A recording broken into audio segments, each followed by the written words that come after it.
Station के platform पर दो औरतें जोर जोर से लड़ रही हैं। उन दोनों औरतों का दावा एक छोटे दूध पीते बच्चे की मां होने का है। इस विषम परिस्थिति में जानने के लिए कि कौन उस बच्चे की वास्तविक मां है, उसके पीछे क्या कहानी है, सुनते हैं भीष्म साहनी द्वारा लिखी गई कहानी माता विमाता।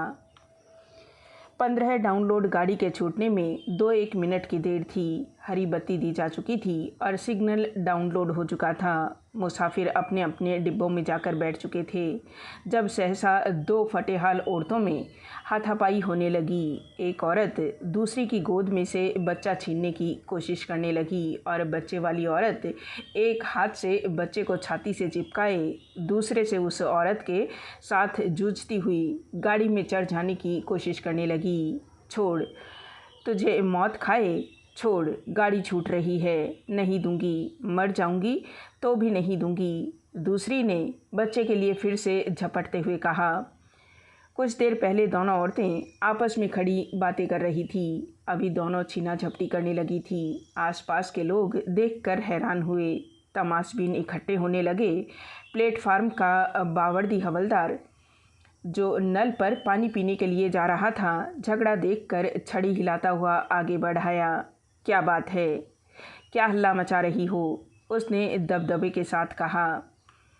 हवलदार को देखकर दोनों औरतें ठिठक गई। दोनों हाँफ रही थी और जानवरों की तरह एक दूसरे को घूरे जा रही थी। 2-1 मुसाफिरों को गाड़ी पर चढ़ते देखकर बच्चे वाली औरत फिर गाड़ी की ओर लपकी, लेकिन दूसरी ने झपट कर उसे पकड़ लिया और उसे खींचती हुई फिर प्लेटफार्म के बीचों बीच ले आई। लटकते से अंगों वाला काला दुबला सा बच्चा औरत के कंधे से लगकर सो रहा था। औरतों की हाथापाई में उसकी पतली लंबोतरी सी गर्दन कभी झटका खाकर एक और लुढ़क जाती, कभी दूसरी ओर को, लेकिन फिर भी उसकी नींद नहीं टूट रही थी। मत हल्ला करो, क्या बात है, हवलदार ने छड़ी हिलाते हुए चिल्लाकर कहा और अपनी पतली बेंत की छड़ी दोनों औरतों के बीच खोसकर उन्हें छुड़ाने की कोशिश करने लगा। जो औरत बच्चा छीनने की कोशिश कर रही थी, उसने अपनी बड़ी बड़ी कातर आंखों से हवलदार की ओर देखा और तड़प कर बोली, मेरा बच्चा लिए जा रही है, नहीं दूंगी मैं बच्चा। और फिर एक बार वह बच्चा छीनने के लिए लपकी। गाड़ी छूट रही है, नासपीटी, छोड़ मुझे, बच्चे वाली औरत ने चिल्लाकर कहा और फिर गाड़ी के डिब्बे की ओर जाने लगी। हवलदार ने आगे बढ़कर उसका रास्ता रोक लिया। इसका बच्चा क्यों लिए जा रही है, हवलदार ने कड़क कर कहा। इसका कहाँ है, बच्चा मेरा है, वह कहती है मेरा है, बोलो किसका बच्चा है, मेरा है, दूसरी छोटी उम्र की औरत बोली और कहते ही रो पड़ी।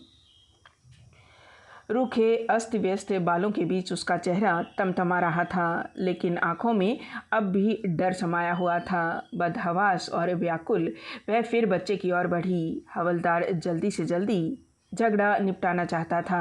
बच्चे वाली औरत से कहा, बच्चा इसके हवाले कर दो। क्यों दे दूँ, बच्चा मेरा है, तेरे पेट से पैदा हुआ था। बच्चे वाली औरत चुप हो गई और घूर घूर कर दूसरी औरत को देखने लगी। बोल, तेरे पेट से पैदा हुआ था, हवलदार ने फिर गुस्से से पूछा। पेट से पैदा नहीं हुआ तो क्या, दूध तो मैंने पिलाया है, पिछले 7 महीने से पिला रही हूँ, दूध पिलाया है तो इससे बच्चा तेरा हो गया। बच्चे को ज़बरदस्ती लिए जा रही है, ज़बरदस्ती क्यों ले जाऊँगी, मेरे अपने बच्चे सलामत रहें, इसी से पूछ लो। डायन सामने खड़ी है। फिर दूसरी औरत को मुखातिब करके बोली, कल मुही, बोलती क्यों नहीं, मैं तेरे से छीन के ले जा रही हूँ। हवलदार जी, इसने खुद बच्चे को मेरी गोद में डाला है, यह तो इसे जानकर घूरे पर फेंकने जा रही थी। मैंने कहा कि ला मुझे दे दे, मैं इसे पाल लूँगी, तब से मैं इसे पाल रही हूँ। यह मुझे यहाँ छोड़ने आई थी, यहाँ आकर मुकर गई। हवलदार दूसरी औरत की ओर मुड़ा। तूने इसे खुद दिया था बच्चा। युवा औरत की बड़ी बड़ी उद्भ्रांत आँखें कुछ देर तक दूसरी औरत की ओर देखती रही, फिर झुक गई। दिया था, पर बच्चा मेरा है, मैं क्यों दूँ, मैं नहीं दूंगी। और निस्सहाय से फिर दूसरी औरत की ओर देखने लगी। पहले जो आंसू आँखों में फूट पड़े थे, घबराहट के कारण फ़ौरन ही सूख गए। तूने दिया था तो अब क्यों वापस लेना चाहती है। कातर नेत्र फिर एक बार ऊपर को उठे और उसका सारा बदन कांप गया। यह इसे परदेश लिए जा रही है। और कहते कहते वह फिर रो पड़ी। मैं सदा तेरे पास पड़ी रहूं। बच्चे वाली औरत बाहें पसार पसार कर आसपास के लोगों को सुनाती हुई बोलने लगी, मेरे डेरे वाले सभी लोग चले गए हैं।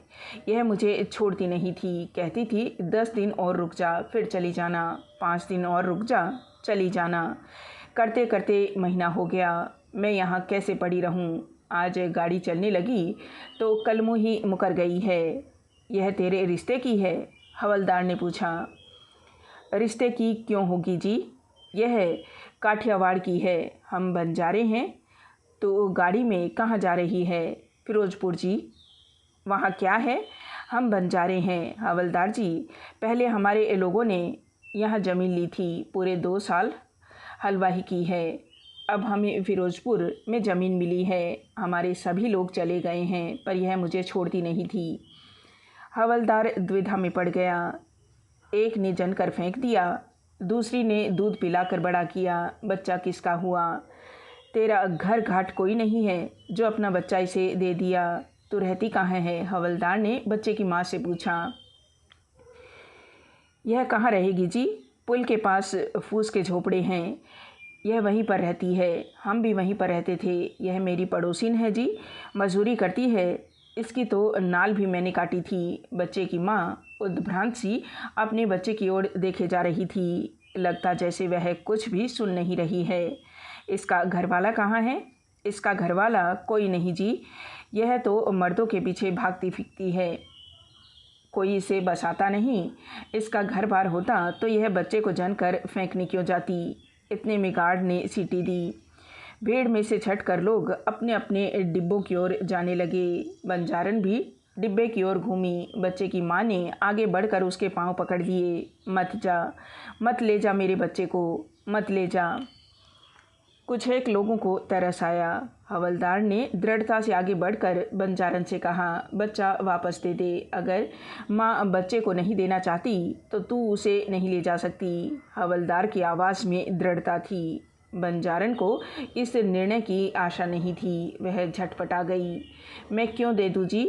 अपने बच्चों को भी कोई देता है। किसको दे दूँ? इसका घर है न घाट। गाड़ी छूटने वाली है, जल्दी करो। बच्चा माँ के हवाले करो, वरना हवालात में दे दूंगा। हवलदार ने अब की बार कड़क कर कहा। औरत घबरा गई और किम कर्तव्य विमूढ़ सी आसपास खड़े लोगों की ओर देखने लगी। फिर अपनी साथिन की ओर देखते हुए चिल्लाकर बोली, हरामजादी कुतिया, यहाँ आकर मुकर गई। ले बेगैरत, ले संभाल। फिर कहना दूध पिलाने को जहर पिलाऊंगी, इसे भी और तुझे भी। 7 महीने तक अपने बच्चे को पेट काट कर इसे दूध पिलाया है और झटक कर बच्चा उसके हाथ में दे दिया और फूट फूट कर रोने लगी। माँ ने बच्चा छाती से लगा लिया। बच्चे के मिलते ही वह भी ममता की मारी रोने लगी। अजीब तमाशा था। दोनों औरतें रोए जा रही थी। दोनों एक दूसरे की दुश्मन, दोनों एक ही बच्चे की माताएं। बेघर लोगों को न हंसने की तमीज़ होती है न रोने की। और कलह का कारण दुबला पतला पित्त का मारा बच्चा अब भी मुट्ठियाँ भींचे सो रहा था। बंजारन गालियाँ बकती रोती बड़बड़ाती गाड़ी में चढ़ गई। तुम्हें तुम्हारा बच्चा मिल गया है, यहाँ से चली जाओ फ़ौरन। हवलदार ने सोए बच्चे की पीठ पर छड़ी की नोक रखते हुए धमका कर कहा, फ़ौरन चली जाओ यहाँ से। बच्चे को छाती से चिपकाए माँ पीछे हट गई। भीड़ बिखर गई। डिब्बे के दरवाजे में खड़ी बंजारन अभी भी चिल्लाए जा रही थी, कंजरी, हरामजादी, तूने इसे जनते ही क्यों नहीं मार डाला? जब भी मार डालेगी तभी मेरे दिल को चैन मिलेगा। नास पीटी। बच्चे ने गोद पहचान रखी थी। या तो इस कारण रहा हो या हवलदार की बेत की नोक लगने के कारण। बच्चा जाग गया और अपनी नन्ही नन्ही मुट्ठियों से पहले तो अपनी नाक पीसने लगा, फिर आँखें, और थोड़ी देर के बाद अपनी मुट्ठी मुंह में ले जाकर चूसने लगा। औरत अभी भी उद्भ्रांत सी पीछे हट गई और प्लेटफार्म की दीवार के साथ जा खड़ी हुई। बच्चा दूध के धोखे में अपनी मुट्ठी चूसता रहा, पर दूध न मिलता देख बिल्कुल जग गया और दोनों टांगें जोर जोर से पटक कर रोने लगा। माँ ने उसे दाएं कंधे से हटाकर बाएं कंधे के साथ सटा लिया। लेकिन बच्चा और भी ज़ोर ज़ोर से रोने लगा। माँ परेशान हो उठी। कभी बच्चे को एक करवट उठाती, कभी दूसरी, कभी दाएं कंधे पर उसका सिर रखती, कभी बाएं पर। बच्चे का रोना सुनकर डिब्बे के दरवाजे में खड़ी बंजारन फिर चिल्लाने लगी, मार डाल, तू इसे मार डाल, नासपीटी, इसे जहर क्यों नहीं दे देती? दोपहर से इसके मुंह में दूध की बूंद नहीं गई। बच्चा रोएगा नहीं। हवलदार छड़ी झुलाता वहाँ से जा चुका था। 2-1 कुलियों को छोड़कर डिब्बे के सामने कोई नहीं था। दूर पीछे की ओर नीली वर्दी वाला गार्ड हरी झंडी दिखा रहा था। गाड़ी ने सीटी दी और चलने को हुई। बच्चा रोए जा रहा था। माँ ने अपने फटे हुए कुर्ते की जेब में से मूंगफली के कुछ एक दाने निकाले और बच्चे के मुंह में ठूसने लगी। नासपीटी, यह क्या उसके मुंह में डाल रही है? मेरे बच्चे को मार डालेगी? कसाईन, कंजरी। और घूमकर पहले एक छोटा सा टिन का बक्सा और फिर छोटी सी गठरी प्लेटफार्म पर फेंकी और बड़बड़ाती गालियाँ बकती हुई गाड़ी पर से उतर आई। हरामजादी, मेरी गाड़ी छुड़ा दी, मौत खाए तुझे, नासपीटी। गाड़ी निकल गई।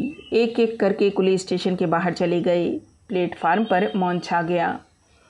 हवलदार अपनी गश्त पर दूर प्लेटफार्म के दूसरे सिरे तक पहुंच चुका था, लेकिन जब छड़ी झुलाता हुआ वह वापस लौटा तो प्लेटफार्म के एक कोने में दीवार के साथ सटकर वही दोनों औरतें बैठी थीं। बंजारन अपनी गोद में बच्चे को लिटाए उसे अपने आंचल से ढके दूध पिला रही थी और पास बैठी बच्चे की माँ धीरे धीरे अपने लाडले के बाल सहला रही थी।